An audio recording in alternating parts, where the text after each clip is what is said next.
Welcome to Half Hour of Heterodoxy, featuring conversations with scholars and authors and ideas from diverse perspectives.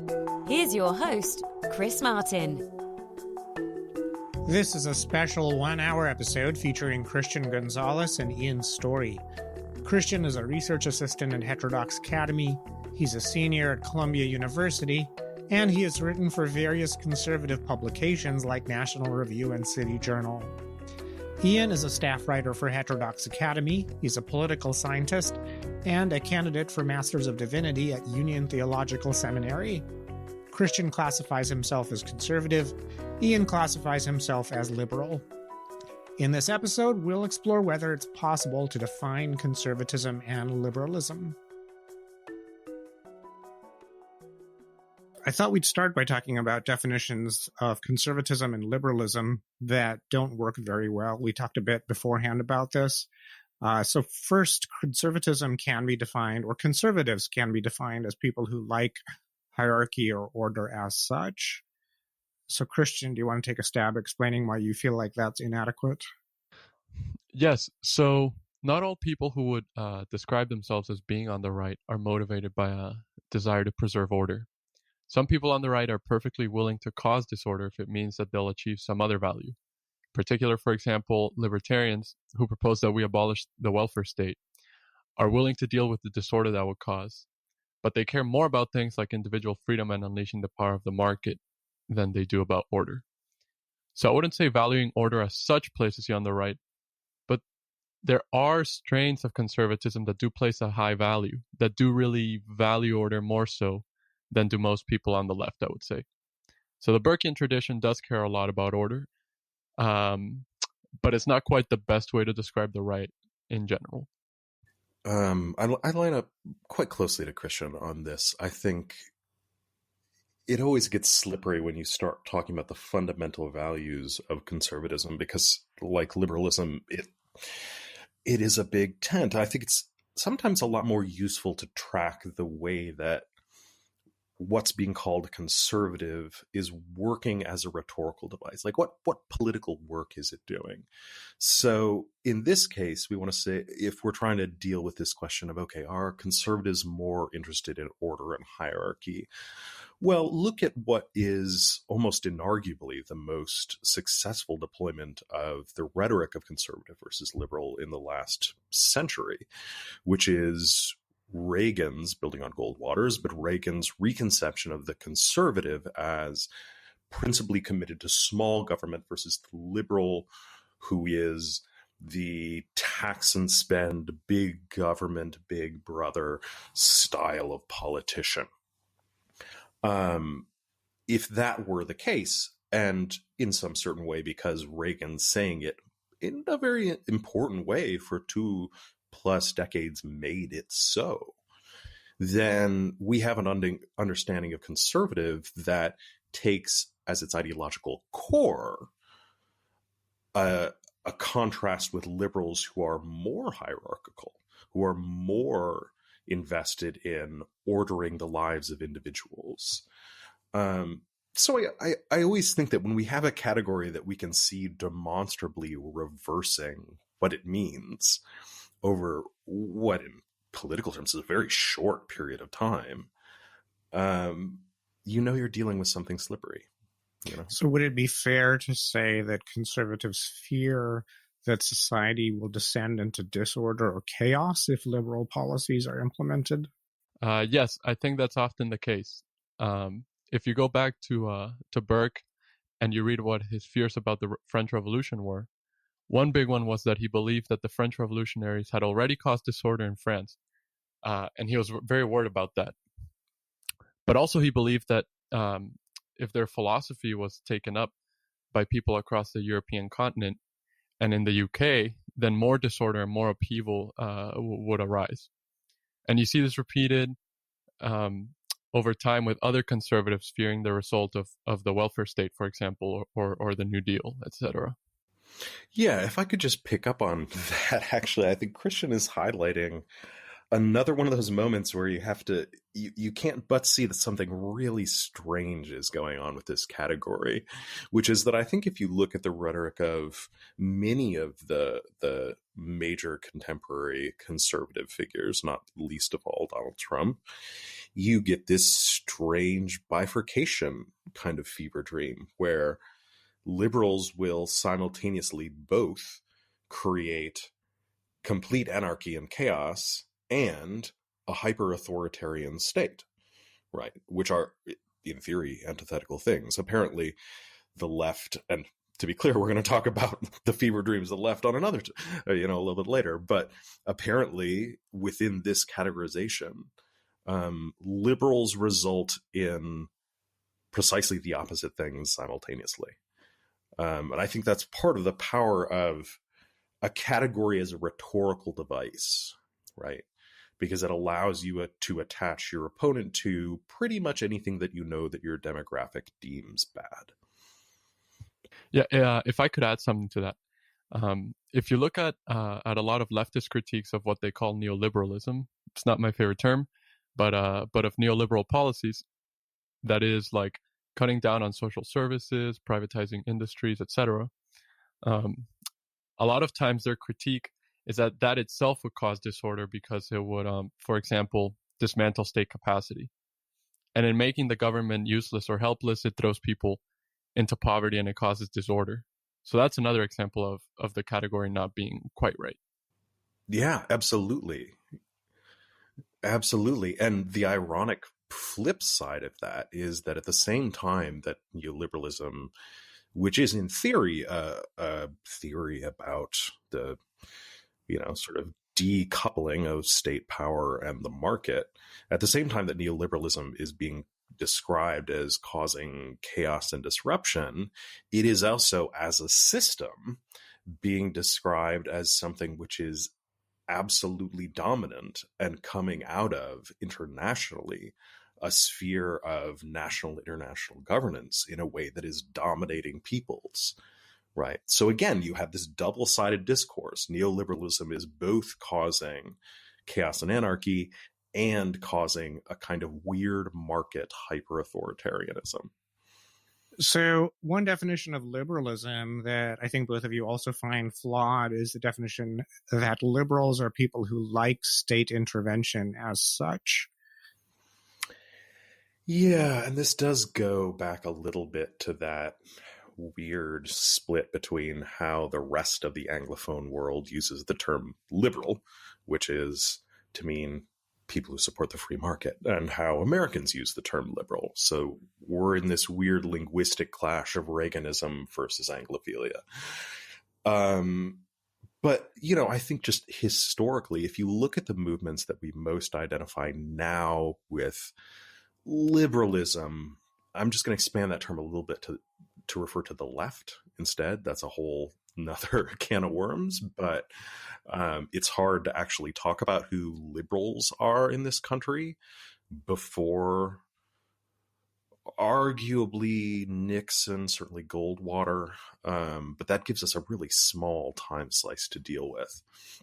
So if you look at the history of the movements that turned into what we now call liberals, they've always been really thoroughly split between one side that strongly prefers local and sometimes even hyper-local organization. If you think about the early labor movements in this country, you have organizations like the IWW, which has strong anarchist elements. It's sort of dominated by the anarcho-syndicalists, I think that's the right organization. Anyway. And on the other hand, you then get FDR style or New Deal style liberalism, which is a significant intervention into the state economy. So I think a lot of what ends up being called liberal, and why now we say liberals like state intervention, is the product of specific administrations.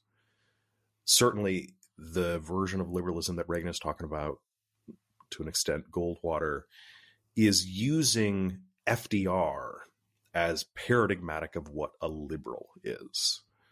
And the difficulty is that historically, let alone leading up to FDR, but also after, that's just not always the case, right? Certainly the fight over the last 50, 60 years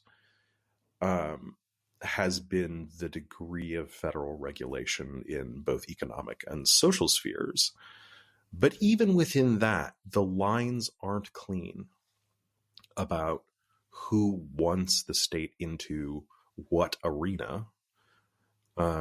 Certainly much of the left discourse right now that you can see in major left publications, in major left movements like the Sunrise Movement, like Black Lives Matter. Well, actually, that's a contrast, right? The Sunrise Movement is advocating for an enormous amount of government investment in the problem of climate change.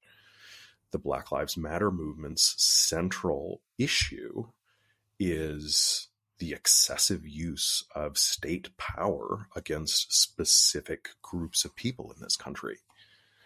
So whether within the present, whether within the past, what we're looking at is the use of specific figures to define what those terms mean, not actually what the movements themselves entail. Yeah, could I add to that? So I think the definition you proposed about leftists being pro-big government also misses a very long tradition of left anti-statism, which I'm not quite sure where I'd say it begins, but certainly Marx is in some ways represented, with the basic view being that the state is a representation of dominant social groups. So in Marx's case, the dominant social group that controls the state is the bourgeoisie, the capitalist class. But later on, you see the state being represented by, for instance, anti-racist thinkers as the way by which whites maintain their dominance, or by feminist thinkers as a way by which men do the same. And so there's a lot of skepticism in certain modes of left theorizing about state power. And I would add, speaking of contemporary movements, that maybe this is a bit of a tension, because you sometimes see people on the one hand make very, by people I mean people on the left, on the one hand make very strong criticisms of the way the American state operates, especially in, for example, administering racist policies. But on the other hand, also calling for the expansion of state power into investment in climate change and healthcare and other such areas. And yeah, Ian, I wonder if you think that's a bit of a tension, but in any case, even if it can be resolved, I think it does show that the left doesn't only think in one way about the question of state power or of the state. Christian is being a little kind to introduce this question because he knows that I'm fairly thoroughly in this particular camp that he's describing. But, you know, I think you're right to say that's a tension, but it's only a tension if what we think we're talking about is relationships to the state as such. And I almost wonder if in contemporary politics, maybe not in 19th century politics, but in contemporary politics, the what is your relationship to the state is a bit of a shibboleth, particularly in this country, which, whether in left or right politics, has always tended towards a more pragmatic view of electoral contestation, right? If you're an anti-racist activist, on the one hand, it's perfectly logical, indeed deeply necessary, that you would believe in state intervention into insurance and real estate policies to combat redlining, to combat the deliberate actuarialism that ends up with higher prices for Black people. On the other hand, it is equally pragmatically logical for you to oppose the excessive use of police violence. So, you know, I think on some level, one of the things that distinguishes talking about conservative and liberal in the American context is that relative to Europe, relative to, in some ways, relative to East Asia, certainly less so Southeast Asia, but a number of other regions in the world, America is not consistently ideological in the same way. And the only thing that I would say is that I'm not certain that's a bad thing, right? I'm not sure that having tensions in your relationship to the expression of state power is a terrible thing.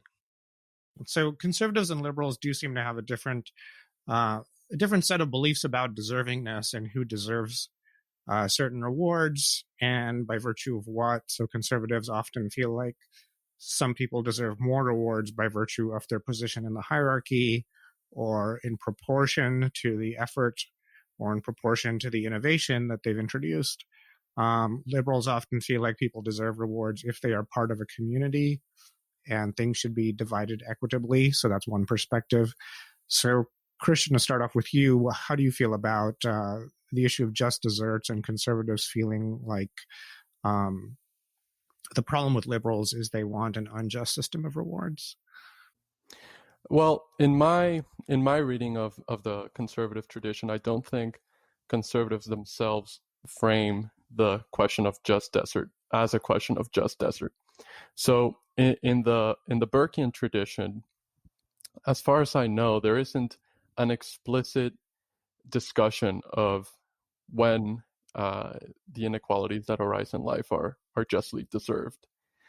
In the more free marketeering tradition, especially in the 20th century, so if you look at thinkers like Hayek, Milton Friedman, and Thomas Sowell, they do not say that the inequalities of the market, for example, business people getting larger rewards, are in some sense of justice deserved.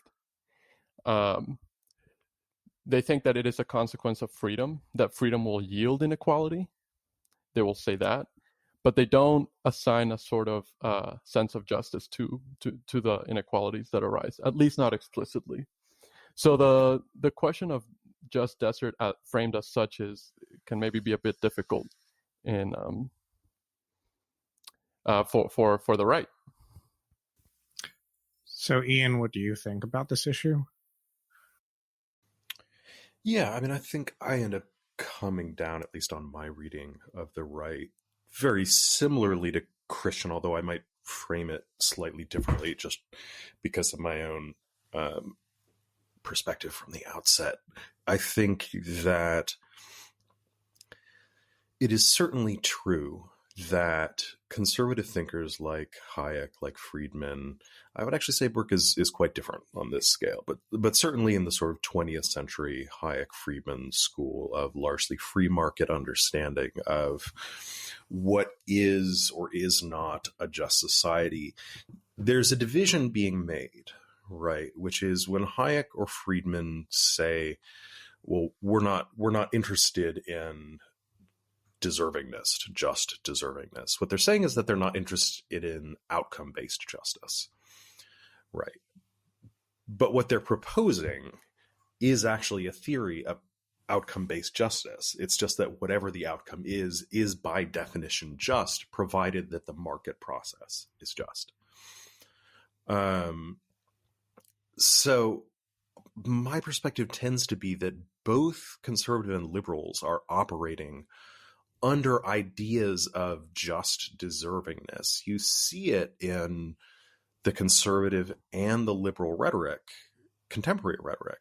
It's just they're located in very different places. Liberals, at least in the 20th to 21st century traditions, tend to locate deservingness as a property of humans as such, as opposed to a property of process. Right. So a person is deserving of paradigmatically dignity simply by virtue of the fact that they're human. Right. So if there is a division here, I would suspect the tendencies are on that, but I would make at least one enormous caveat, which is that there is a very strong tradition in this country of Catholic conservatism, which has to some extent bled into contemporary evangelical conservatism, which very strongly centers a notion of the dignity of the human and the dignity of the human soul. I think as many differences as I have with him ideologically, Ross Douthat is an extraordinary proponent of what a concept of human dignity, even if he doesn't use that exact term, means for contemporary conservatism. So, I'm back to this circle, right?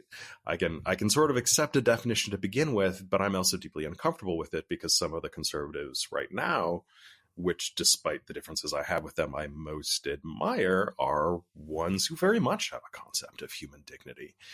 And we could flip that around and talk about the American left legal community and their really sharp, in some sense, defining commitment to process justice.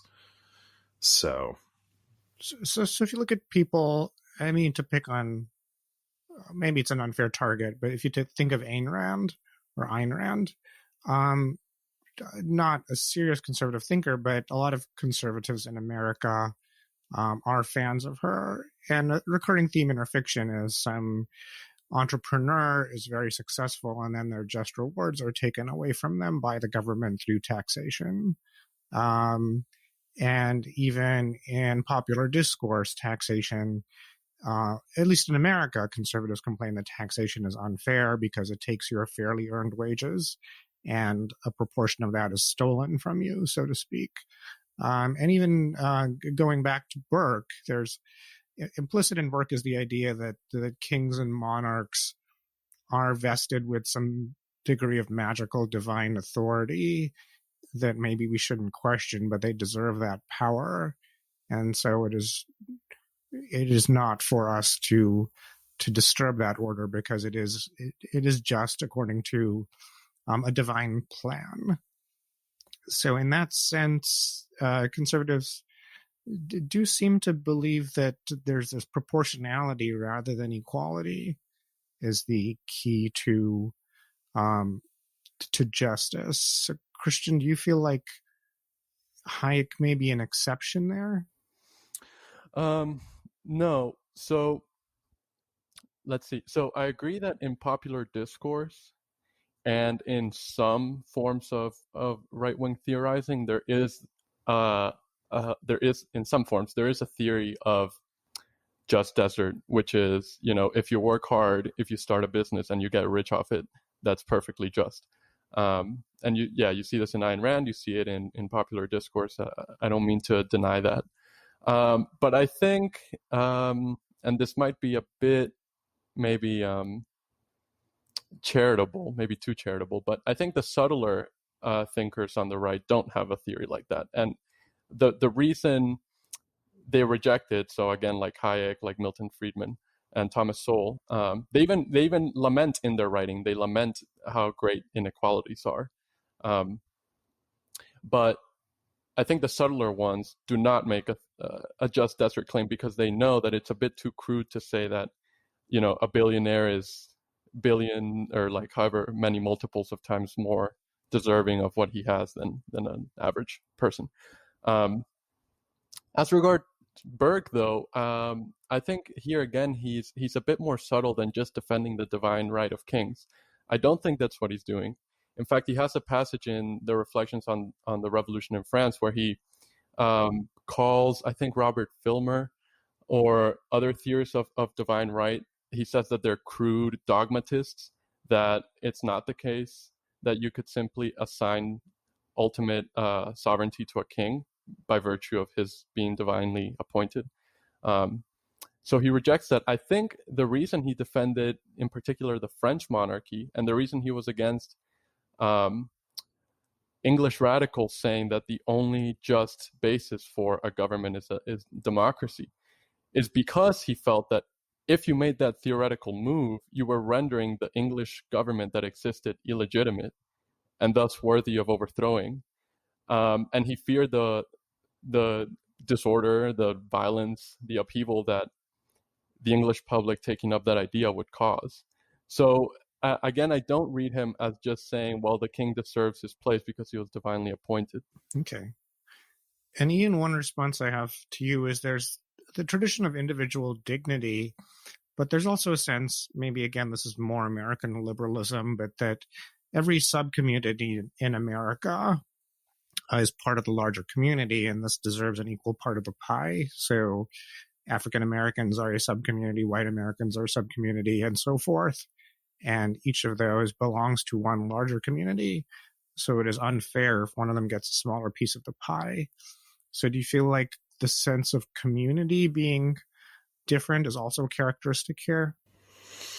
Yeah, absolutely. I mean, I think that's a good way to make my previous suggestion twist a little bit. And I think in part that's part of why, for me, you can't really reduce the immediate traditions of liberalism or conservatism down to either theories of individuals or theories of communities. What you have is different kinds of traditions about the relationships between the two, right? So any attempt you're going to make that split between liberals and conservatives on either one of those issues is going to end up looking very messy on the other one. So let me spit out what I mean a little bit, right? So you're quite right to say that there's a huge part of the liberal tradition in the United States which is very invested in the value and the importance and, yes, the dignity of certain communities, especially in the American tradition of anti-racism and racial justice. So, I think a sort of funny example of this is, when I was first starting in political theory, we were still taught as little undergraduates that the defining debate of political theory was between liberalism and communitarianism, right? And in many senses, for a time it was, but it's worth remembering that both of those theories were coming out of people who would have self-described as on the left, right? John Rawls, the paradigmatic liberal of that time period, was a staunch advocate of the civil rights movement, understood himself as very liberal, no less than someone like an Iris Marion Young. It's a little complicated to call her a communitarian, but anyone in that tradition, right? So the debate between liberalism and communitarianism, which is to say, on a certain level, a debate between where are we going to put the primary value of democratic polity, was already the centerpiece of leftism's debate with itself. So another issue that comes up is how meaningful tradition is. Conservatives, it's in the name, want to conserve tradition in general. Liberals do not seem to be as interested in conserving tradition. So do you think that's a line that we can use to demarcate the difference? No. So for one thing, what we call tradition is always up for debate. So this is one of the problems American conservatives especially have. What do you call tradition in this country? If you call the founding, for example, tradition, is there maybe a sort of radical tradition that exists in America, one committed to liberty and equality? And if so, then that would put conservatism in a complicated relationship to the notion of tradition. But more broadly, I think a lot of people on the right don't really care about tradition. Again, going back to the free market thinkers in the 20th century, Hayek and Friedman might occasionally refer to tradition, but not really. They care about setting up a free order, a free social order, which minimizes the oppressive power of the state. That doesn't really have anything to do with tradition. I think when a lot of conservatives speak about tradition, they particularly care, for example, about religion and Christianity, and that is an element of it. So the tradition question gets at this, but it doesn't fully capture the phenomenon of conservatism. I feel like you're channeling Thomas Paine and his response to Burke. So now I'm not sure if you're pro-Burke or anti-Burke. a little bit, which is also a little bit alarming because Thomas Paine arguably came out of the Proto-American socialist tradition. So we've got all kinds of dissonance going on. Well, that I ought to clarify, if I'm channeling Paine, it's totally unintentional. You're an unintentional socialist, my friend. Admit it to yourself. So, Ian, what do you think about the purpose or role of tradition?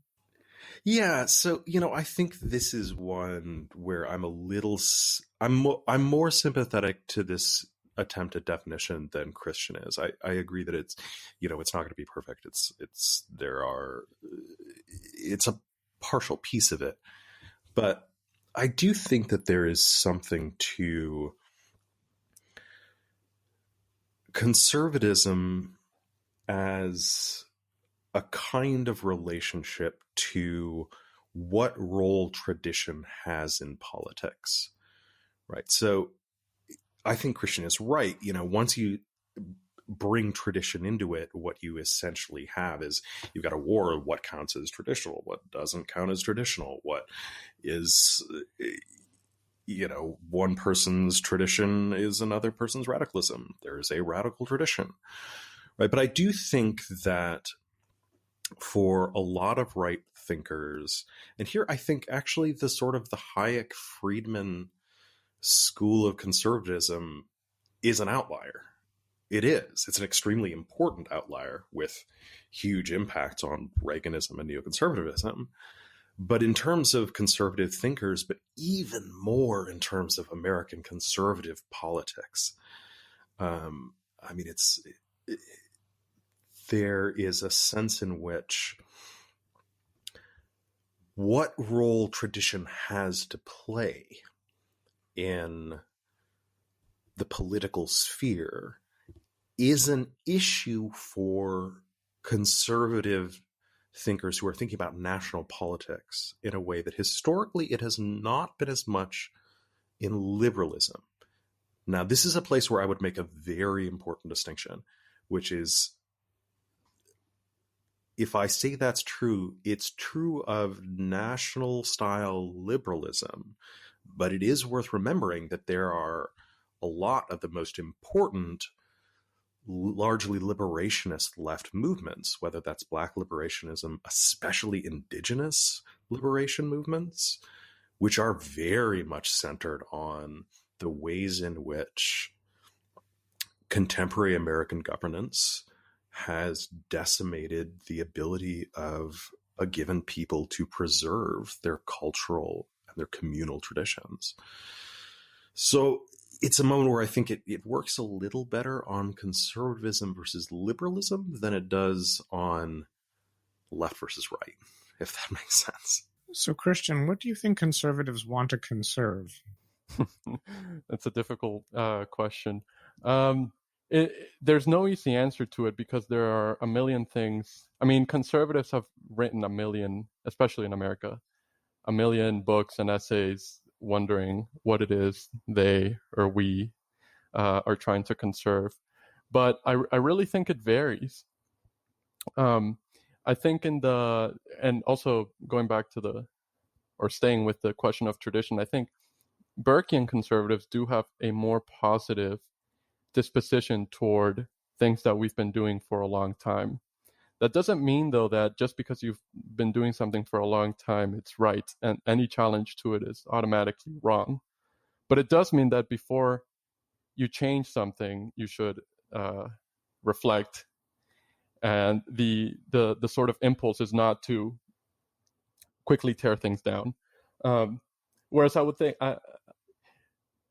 say, Ian, on the left, there's something having been done for a long time doesn't really have any normative import for much of the left. Not all of it, but for much of it. It's not really something you defer to if you're on the left. Anyway, Chris, I'm sorry, I'm evading your question about what it is conservatives want to conserve. But the answer, I think, is that it's not clear.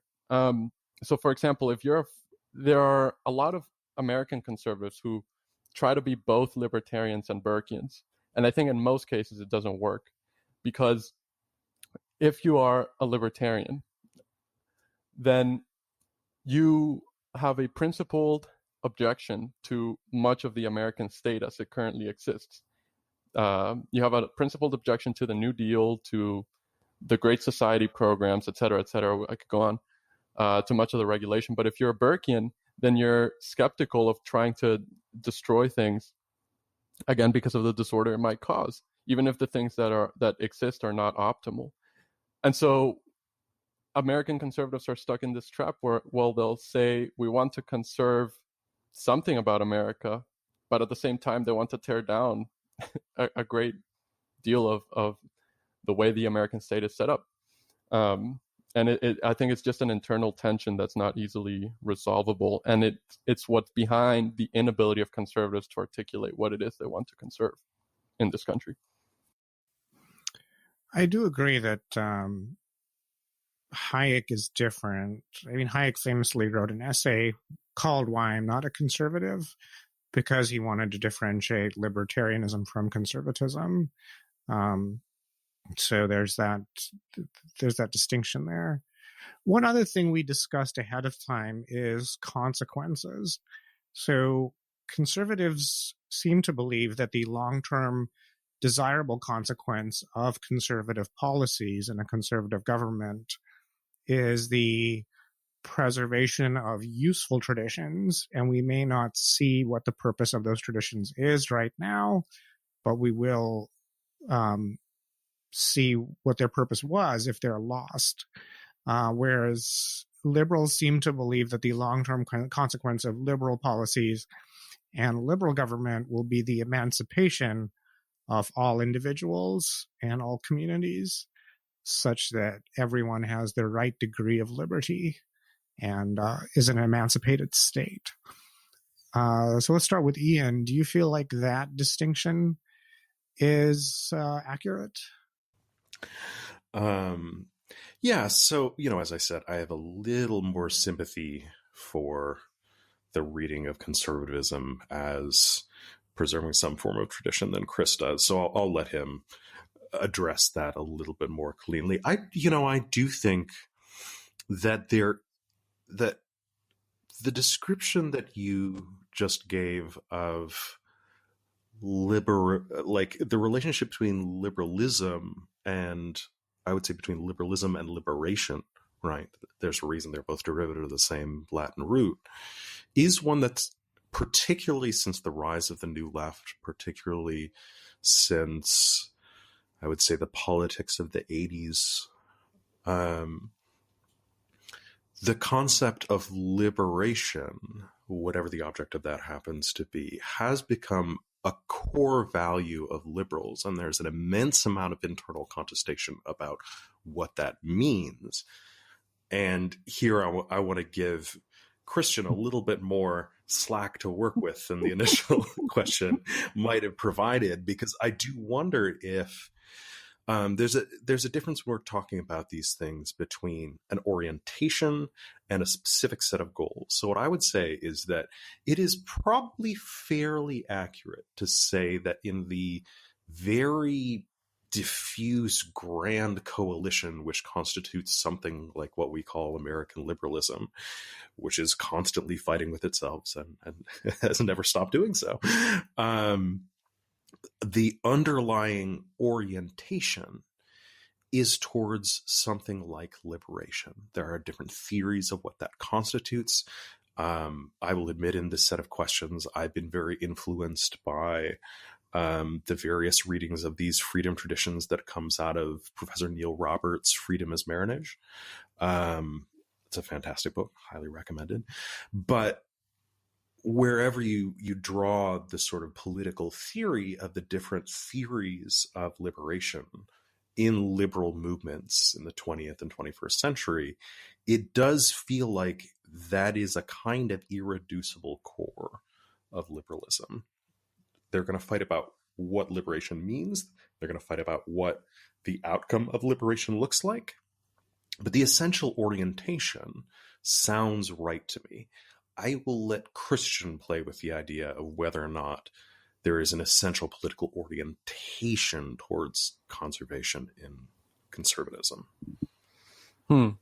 So to answer your question, the way I would frame it is, and what's about to follow is probably a lot more normative than what I've said before. But in my view, in far left thinking, there isn't really a concern with values being traded off against each other. It seems to be the case that again, this doesn't apply to the center left as much, but on the far left, in far left thinking, there doesn't seem to be any sustained reflection on how the value of emancipation is to be traded off against other values. And so there seems to be an assumption that once liberation is achieved, or that liberation can be achieved without there being costs in terms of other values that one might care about. Whereas on the right, I think there's a far greater concern with how with value pluralism, and with how achieving one thing might come at the cost of another. That doesn't mean it's impossible to achieve a set of circumstances which is better than the one which preceded it, but it does mean that you can never simply have a clean solution to a problem. You're only going to be able to have a trade-off and make some things better at the same time as you're making other things worse. And it might be a net good, but it's not... the right, I don't think, claims that it embodies every value at the same time. I think it has a better grasp of value trade-offs in long-term consequences. Do you feel like religious conservatives, though, just as a subset of conservatism, religious conservatives do feel like there are some long-term good consequences to preserving many communal traditions and religious traditions, even if we can't clearly state what their purpose is? Yeah, would you mind if I come in on this, Chris? Because this actually relates directly to how I was going to respond to Christian, which is that I find this to be a deeply slippery answer, because it allows conservatives to be able to say, well, we're not for anything specific over everything else. We're just for there being lots of things, right? First of all, which is itself a value, right? Pluralism is a value. Second of all, that description really doesn't track well with the history of conservative politics since at least post-World War II. So to take one example of the dominant force in conservative politics since the early 90s, which is exactly what Chris just raised, which is the Christian right, particularly evangelical conservatism, which, lest we forget, arose out of a specific set of also very hierarchical and traditional places in Southern politics. That's the kind way of putting it. So, whether it is a kind of Ron Paulian libertarian who has an extremely high valuation of one particular concept of liberty, right, as overriding all other values, or it's a kind of Falwellian style evangelical Christian on the right who has very strong views about at least one understanding of human life, and certainly would in a millisecond tell you that they have precisely a very distinct concept of the highest possible value, which is the divine, which is God, which is, in their context, Jesus Christ. So it may be that conservatives don't agree on what that highest possible value is, but I don't think a description of the modern conservative movements, going back to Buckley, as not having a highest value and in fact embracing value pluralism in an era in which conservatism has consistently taken the anti-pluralist stances on a variety of particularly social issues, but also economic issues, doesn't really hold a ton of water. Well, so let me maybe distinguish to help out a bit. I think if you introduce, and it's unfortunate, or maybe it's not unfortunate, but if you introduce the expression of conservatism in politics, it makes things a lot more messy than if you look at conservatism, or the same applies to the left, in theory. So my comment was mainly speaking about the theory and less about the practice, because I think they are two different sets of questions. I totally agree that a lot of libertarian conservatism in America does have a highest value, and it's very clear what that highest value is. But as for Burkean traditions and even some of the Catholic conservatives, it doesn't seem to me that they have only one value, which is as clear cut as the value of emancipation is for left theorizing. So that's what I would respond. Yeah, I do hear that.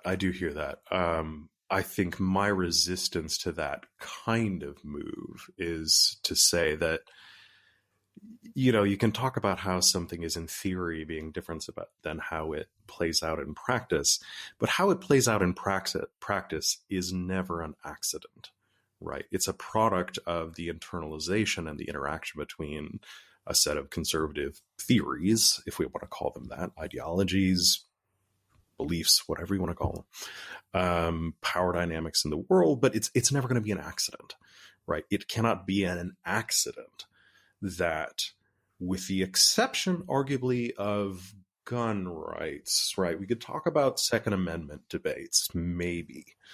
But every major other, and maybe taxation questions, but the defining issues of, I would say, post-Reagan conservative movements, the things that have statistically 90s, aughts, 10s, have most consistently driven conservatives to the polls, have been, in some basic sense, anti-pluralist movements. And I don't think that, so the funny thing is, that sounds like an indictment, but I think it actually entirely fits with the reality of conservatism, whether or not there are sort of the Burkean versions of it that want to disavow having a highest possible value, which is that I do think that even where that theory exists at the highest order level, the forces that drive modern conservatism fit the name, right? The forces that drove both George W. Bush's election and Donald Trump's election in very different ways, in some places, in similar ways in others, were very much about a kind of conservation of a certain kind of image of Americanness, right? I don't say that as an indictment. It doesn't fit with my particular views, but I don't think in and of itself it's a thoroughly defensible value, if not defensible in my view, in the way that some of those figures did. But it is unquestionably an overriding value for so many conservative voters, to the point that, I find it quite silly that a lot of writers on the left for quite some time now, since the sort of infamous book, What's the Matter with Kansas, have, and actually all the way back into the 19th century, there have been people on the left sort of bang this drum of, why are there all these people who are voting against their interests to vote for the conservatives? And I've always found that tradition quite silly, because they're not voting against their interests. They have a very strong sense of what their interests are. And their interests are in a certain kind of sense of self and a certain kind of conservation of a livingness that they know and understand that fits with a conservative politics better than it fits with a liberal politics in their minds, right? So in a way, I think I'm being charitable to modern conservatism to say that, no, maybe there is a consistent political core here, even if sometimes the conservative theorists at the top aren't great fits for it. I could say a quick thing, Yeah. Chris, unless you want to move on to another thing. Go ahead. So On the question of the theory versus practice thing, I totally agree. It's not an accident what practice comes out of theory. But I do think that it's important, at least to when you're mapping what people are saying, it's important to take people at their word when they're theorizing, even if the practice that comes out of it is even antithetical to the theory. So, for instance, I would say that a lot of the Marxist movements in the 20th century were theoretically committed to liberation, even if when they came to power, they set up very oppressive state structures. The theory that legitimated their doing so claimed to do so in the name of liberation from capitalism, from imperialism, etc. So anyway, that's just to say that the theory shouldn't be collapsed fully into one super category, which includes the theory and the practice. I think there's some value to keeping them separate. And as for conservatism, I wonder. So, you would say that the highest value for the sort of voters that what's the matter with Kansas book describes is preserving a sense of Americanness. That's their highest value. I mean, I think my suggestion was that the tradition on the left in which that book occurs is sort of failing to understand the importance and the resonance of maybe Americanness to the extent that it's a nationalist understanding, but a lot of times it's a deeply specific local communal understanding of what the way of life they're defending and preserving is, and that can take very positive tones. It can take very dark tones, right? The segregationist South understood themselves as conserving a very specific way of life, which was profoundly racist. But it can also take very positive connotations. I'm not for a moment implying that this is something that is sort of innately malevolent. I just think it's a set of valuations that you can't take out of how the modern conservative movement has evolved, whatever it tries to designate as its progenitors, like Burke, like Hayek.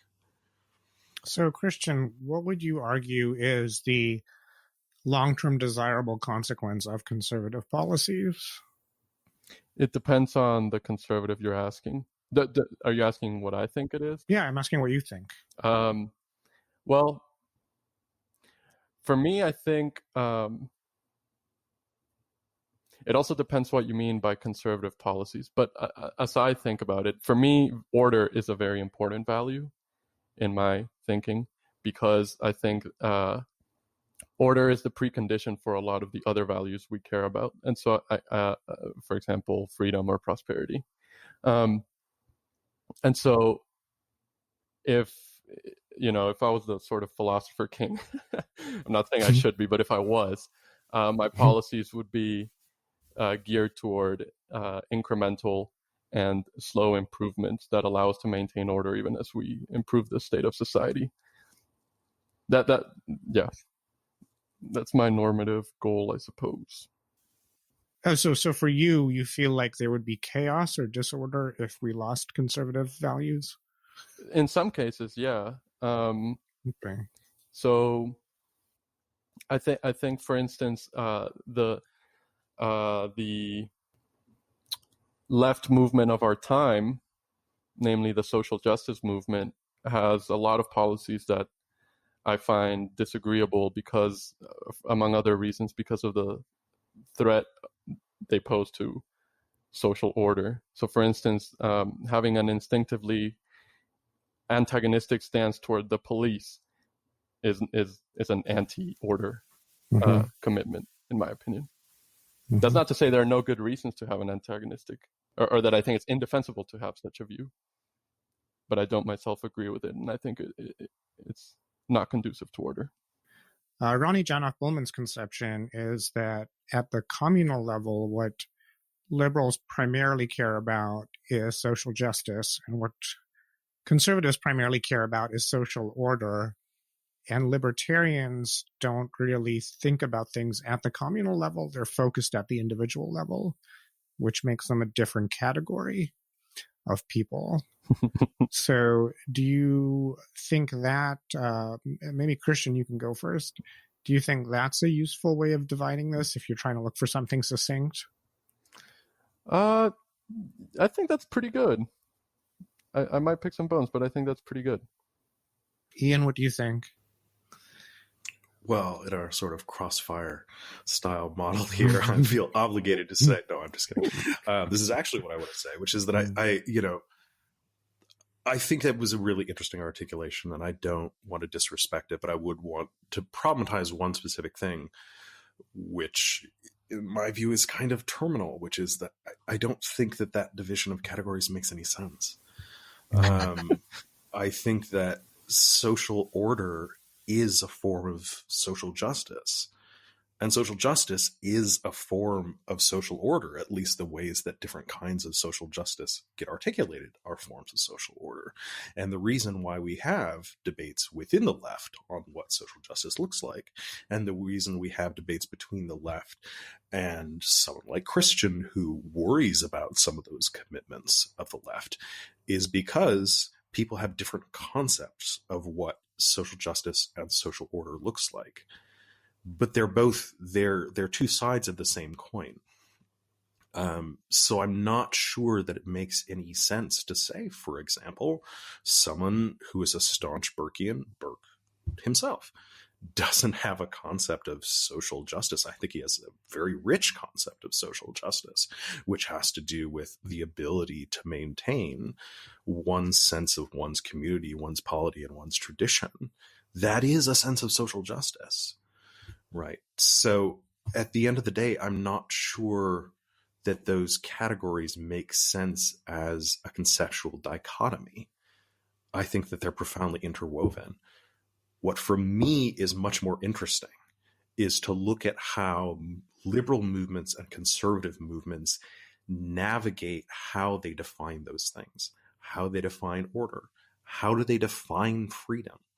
Left movements have been fighting each other for literally centuries now on concepts of freedom that are antithetical to each other, but they're both liberal in some very basic sense. So this sort of circles back to what I think is the upshot of this conversation for me, which is when you're talking about the differences between conservatism and liberalism, the most important thing is to pay attention to how people are defining it for themselves and how people are defining it for others in order to distinguish themselves. Treating it as a rhetorical device rather than treating it as a kind of essential tradition. Well, on that note, I think we'll conclude this episode, a semi-debate, semi-discussion, semi-crossfire episode. I don't think I can match Crossfire in terms of popularity or rhetoric. Well, yeah. Is that a good thing or a bad thing? I don't know. I think. Well, the rhetoric, it's a good thing, I suppose. I don't know if I want to be a celebrity either. So, I think Ian and I are too friendly to be taking too sharp jabs. That's yeah, we don't really fit the Begala Carlson model very well, but that's just fine.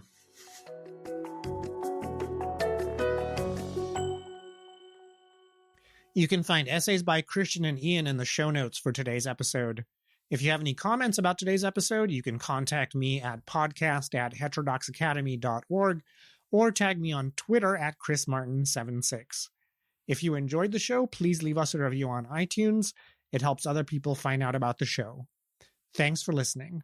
This podcast is produced by Heterodox Academy. Find us online at heterodoxacademy.org, on Twitter at HDX Academy, and on Facebook. This podcast is for informational purposes only and doesn't represent the views of Heterodox Academy.